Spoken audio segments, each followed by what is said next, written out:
Hello and welcome to Hidden Horsepower presented by Total Seal Piston Rings. Joe Castello at the 2021 PRI Trade Show in the Total Seal booth.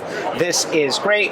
We got Keith Jones and Jim Shepard. Jim, welcome to the show. How are you? I'm doing well. Thanks very much. How's the show going for you? As always, it's awesome. Getting a little bit of year off and the reboot, and it's glad to see that it come back pretty strong. You never knew what you're going to expect when you walk in, and there's a ton of people here, and a few vendors are didn't show up for whatever reason, but guys that are here are doing well. Getting that muscle memory, the trade show muscle memory back. Oh, absolutely. Just you roll into town, and we usually have a display engine on for our vendors, and come in, get that thing rolled in here, get all shined up on Wednesday, and just let the mechanical monster roll, and we all run around, do what you can, and meet up with people and network, and it's just an awesome deal. Keith, how do you guys work together? Dirt late model engines, from what I understand. That's kind of an interesting challenge. But he's branching out. He's going to dive into some drag racing stuff here. Oh, yeah? I got some stuff to work on. Yeah, I got a customer here kind of doing, we're still working on the platform. That's one of the things we're doing here. Going to be a Hemi-based Pro Charger engine. Kind of out of my normal pond, but I have a lot of friends and contacts that are in that deal, and we're probably not going to go that way as a business necessarily, at least any plans, but it's going to be fun, definitely something different. We work really hard on our dirt late model programs, and then all the other stuff that comes through our shop, but this is a fun little challenge, something a little different, big old hunk of aluminum, so it's going to be fun. What I find interesting is I spoke with Jim a little bit before the show. He's 44 years old, so that transition that we talk about with so many of our guests, where we need the next generation to come in if we're going to keep this thing going on. You're at 44 to have your own shop, to have your own business. I think you're doing well. Tell me about that. Where did you work originally, and how did you spin off your own business? That's like American dream stuff right there. Yeah, pretty much. Always kind of had that desire since I was young to do my own thing. I always kind of laughed to say not a little bit undomesticated. Kind of always want to go off and do my own thing type of thing, and worked in repair shops when I was young, high school, that type of thing, and realized that I didn't really like working on regular cars. Then got going on a racetrack with a high school friend of mine that him and his family put together. At the time, they were doing like a stock car deal, and I come on when they moved up to the pro stock, like a limited late model deal. And man, we raced and moved up through the classes, and pretty early along the way, I was going to school, kind of doing a community college deal, doing engineering stuff, and pretty soon I was so busy racing that I just quit showing up to college, and I got a job in the engine shop, kind of a smaller shop that was doing their engine work, and dove right in, and the old guy that had it just I always pushed him pretty hard, but he showed me a lot. Kind of one of them deals. You don't show up to work without a Sharpie and a caliper in your hand, and Jerry's. It was Jerry Lawrence was his name, and he was always kind of a machinist and inventor first, and then the engines kind of come out of that. He had kind of a storied history. When I come on, he was kind of old and surly, and I worked there for a year or so, and then I went to a place in Iowa City, a little bit fancier, newer equipment type of thing. We did some performance stuff, but it was mainly during the day. We were working on regular cylinder heads, a lot of the old quad 4 repair stuff. So take a head that was about cracked in half, weld it all up, and get straight and machine it up, and just got just accumulated a lot of skills, because I was always first one to jump in there, and I just grabbed a welder and started, or jumped on the boring bar trying to figure stuff out, and always kind of pushing, and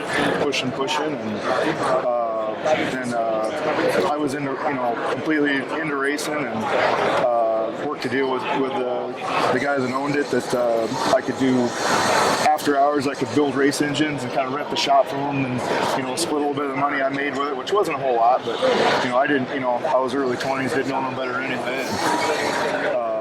Yeah, and then But I got to stop you for one second. But what I'm seeing and what I'm hearing here this whole time, and if you guys haven't picked up on this, he had the thirst for knowledge. Right. I want to know. I want to know. You're pushing him, but what were you pushing him? You're pushing him to teach you. Exactly. You wanted to know, and that's a big driving force. And something, you've listened to the podcast you shared with me, right? Like everybody always says, it's really good. Keith says it all the time to like learn on older equipment so you can like feel the machine and drive the machine as opposed to what Warren Johnson, Gary Stinnett told us that Warren Johnson told him, you can be a machine operator or you can be a machinist. Exactly. And it sounds like your natural course of everything forced you through that. Older equipment, learning on stuff, and you were able to evolve. Exactly. And then on that a little bit there, when I was working for Lawrence, is one of the things we did is rebuilt equipment. That was one of his gigs. Like rebuilt old crank grinders, old Van Normans, it was 944, I can't remember now. We'd go through, redo the heads, all the bearings, all the shafts, that type of thing. And then the old Blockmasters, we rebuilt those, converted the 85s to like a 85B, so we made the risers. Cool. Just the knowledge, how all the machines work, and that come, when you kind of come up and you're buying new stuff, and just that knowledge to be able to take a piece of equipment that needs some TLT and stuff like that, and just kind of, you can go in and fix it, rebuild this, just know how the machine works, and operating and even manipulating the machine to do maybe a better job. So you know how to build machines too, right? Like that's important. Well, as a startup shop, rebuild. What do you think as a guy as a startup shop though that's got the knowledge to go, I can buy what's perceived to be a broken machine, get it down here on a price. I know I can fix it, and I can have this cool piece of equipment in my shop for not a lot of money because I know how to fix that. That has got me in trouble a couple times. That's so easy to fix, huh? Yeah, fast forward we bought a Rattler F65 or F65, an older Rattler when we started our shop, kind of skipping around a little bit, but we bought it. It was actually Rick Kipley's old machine. Okay. And then when he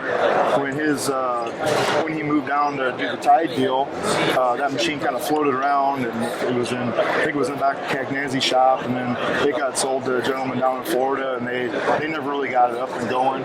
But it had some.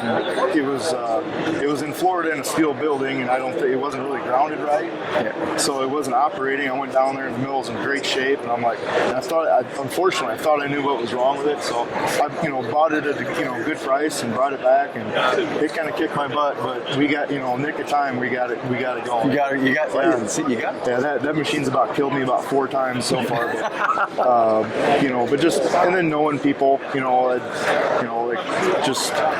we have with that particular machine, know just enough to kind of know where the problem lies, and then find the people that can actually help you. Yeah. There's a guy.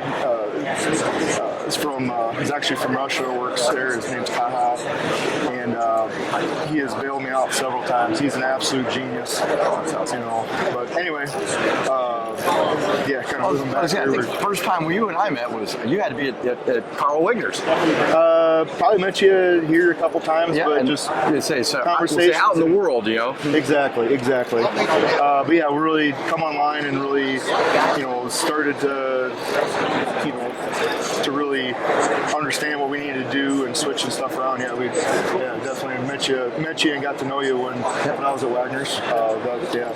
Absolute great opportunity.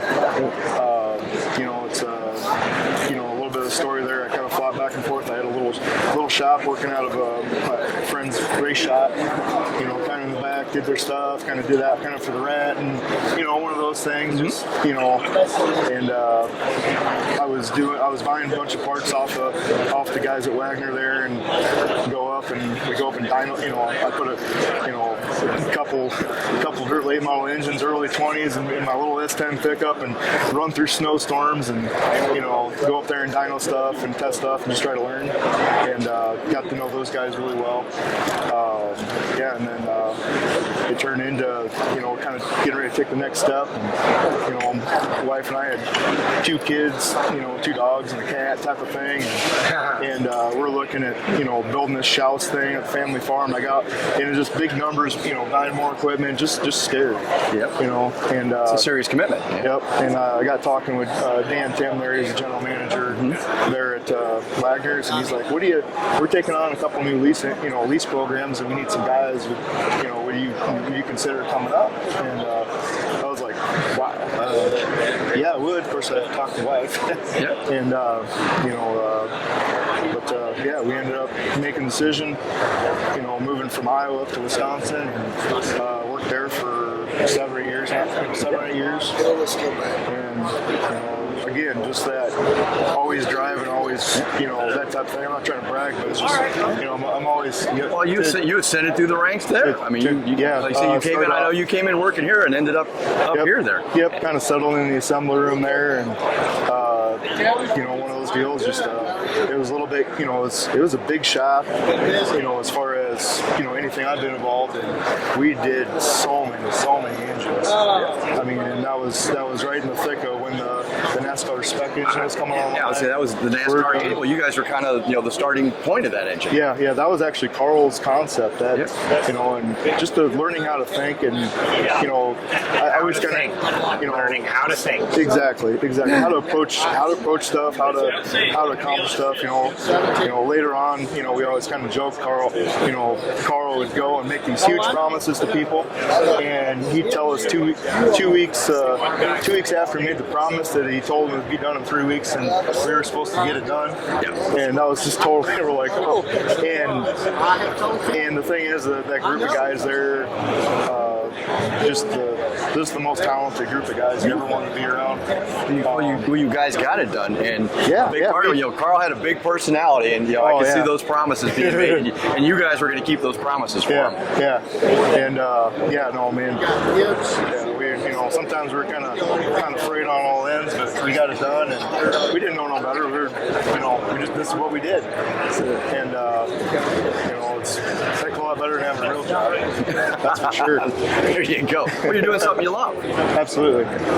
And just opportunity. And I moved up through there, and then a couple guys left to do their own deal, and here I am. I'm the one that had my nose in about every end of stuff, and we're just kind of.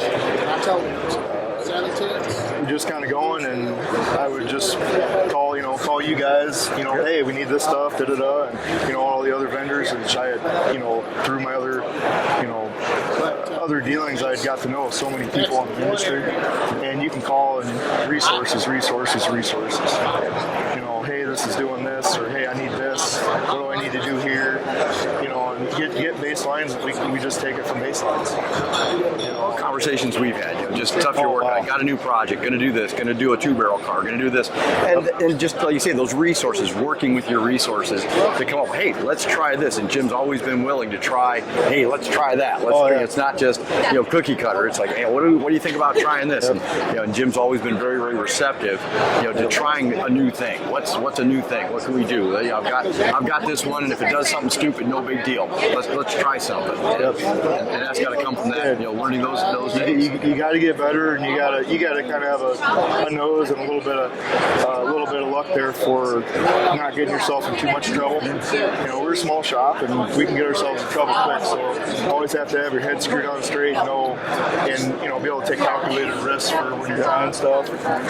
But just like with the ring deal, we have we do a lot of 0.9 stuff, but we've pretty much done a little bit of everything in one way, shape, or form.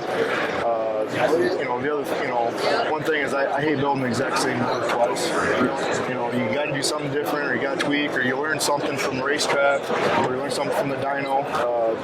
Just the information. Information communication is huge. It's everything. And you mentioned just a little shop, but I had the opportunity to finally go to Jim's new shop about a month and a half ago, 2 months now. Yeah. And beautiful shop. Don't let him fool you. It's a beautiful shop. We're blessed. I do have a partner, Chad Holiday. Kind of part of the story is that when I moved back, had to move back to Iowa for family reasons. It was pretty tough, leaving the Wegner deal. But just family reasons, had to move back. Kids growing up, a little better school opportunity. And then just be around the family farm type thing. It's basically it's just a really nice piece of property. You want be involved with that. Just a ton of reasons just stacked up. But, so I went to work for another guy, again, just kind of use the non-domesticated deal. I wasn't domesticated enough to work for somebody. He treated me awesome, good guy, but it was just, and then Chad, he's been a dirt late model racer for years and always did his stuff in racing. He took several years off to build his business, which is a trucking company. And then when he got back into it, he gave me a call and kind of jumped right back in. And it's always just been, just kind of like a brother to me. And I had a conversation with him one day. It's like, hey man, I just want to let you know I'm probably not gonna be here much longer. I either gotta go do my own thing somehow, or gotta go do something else. And his first words, well, we can't have you doing nothing else. There you go. And it's like, what would it take? And his eyes about popped out of his head. But man, we're getting it done. I mean, we've been out of business about 48 times, and we always try to, we always figure out how to do it, or one of us is ready to quit, and we just keep coming back together. Now things are rolling well. You got to have grit to do this stuff. They don't give it to you, do they? No, and we're, Chad had the financial backing and the willingness, and just, being an awesome person all around to, kind of get it kick-started, and, just enough, financial, we get the stuff we needed. And, unfortunately, there's, for the shops that are around me, we kind of, one smart thing we would do is to buy a few pieces of equipment to get going. But with my experience and just the level that I'm used to operating at, you just can't go to another shop and have them on a ball. You can't have them put lifters in for you. It's, they're talented guys, but they're great guys for the most part, but they just they don't have the profile on them. You're not spending a lot of time on cylinder homes. Yes. And it's kind of like talking with Nick Ferry yesterday, all about attention to detail. And for those you guys can't see it, but I'm looking over here, Tony Jackson Jr.'s car, and Lucas Oil Champion. I'm looking, it's got a Shepherd Racing engine in it. Yes, sir. Yeah, he's we can't take credit for that particular championship, but we've been working with Tony on and off here for about a year, and things have all come together, and we're going to be supplying them engines for 2022 and hopefully beyond. We'll see that trophy up on top of the car again. Absolutely, that's what we like, man. That's awesome. We kind of have a hashtag, champions start here, and that's why we really feel that we're small but we're mighty. We try to put the whole thing together, work with our race teams. And, so Jim, the whole thing with Hidden Horsepower is it's information transfer, right? Like from the expert guests. And what I've seen is that you said you're small but you're mighty, right? Like I like that, and I think that is that's an ethos. What would you say to the next generation coming behind you? You laid out a lot actions that you've taken that they could just emulate. But if you could put it into a couple of words for people that are following your footsteps, guys like yourself that are maybe 20 years behind. Yeah, just find good people to put around you. Find a shop you can get in and do sweep the floors, and just take any opportunity you can to grab the next piece of knowledge, grab the next skill. Just find people that they'll work with you and build you up and bring you up. That's what we have a couple employees now, which is crazy. But that's one thing. I mean, always try to build people up around you. Never, there's anything in the shop is open book. if one of my guys wants to know something, it's open book. Hey, this is what we know. But always seek that open book. Just be there and do it. You don't sit back and not take opportunity that's there. Just within reason, of course. Just that reckless abandoning. Right. That's kind of just keep digging. You're gonna have troubles, but just realize that if you keep working, you're gonna fall. You're gonna make mistakes. Things are gonna be looking bad, but the thing is, you keep always just work on persevering. Excellent, Jim. Thank you for joining us here on Hidden Horsepower.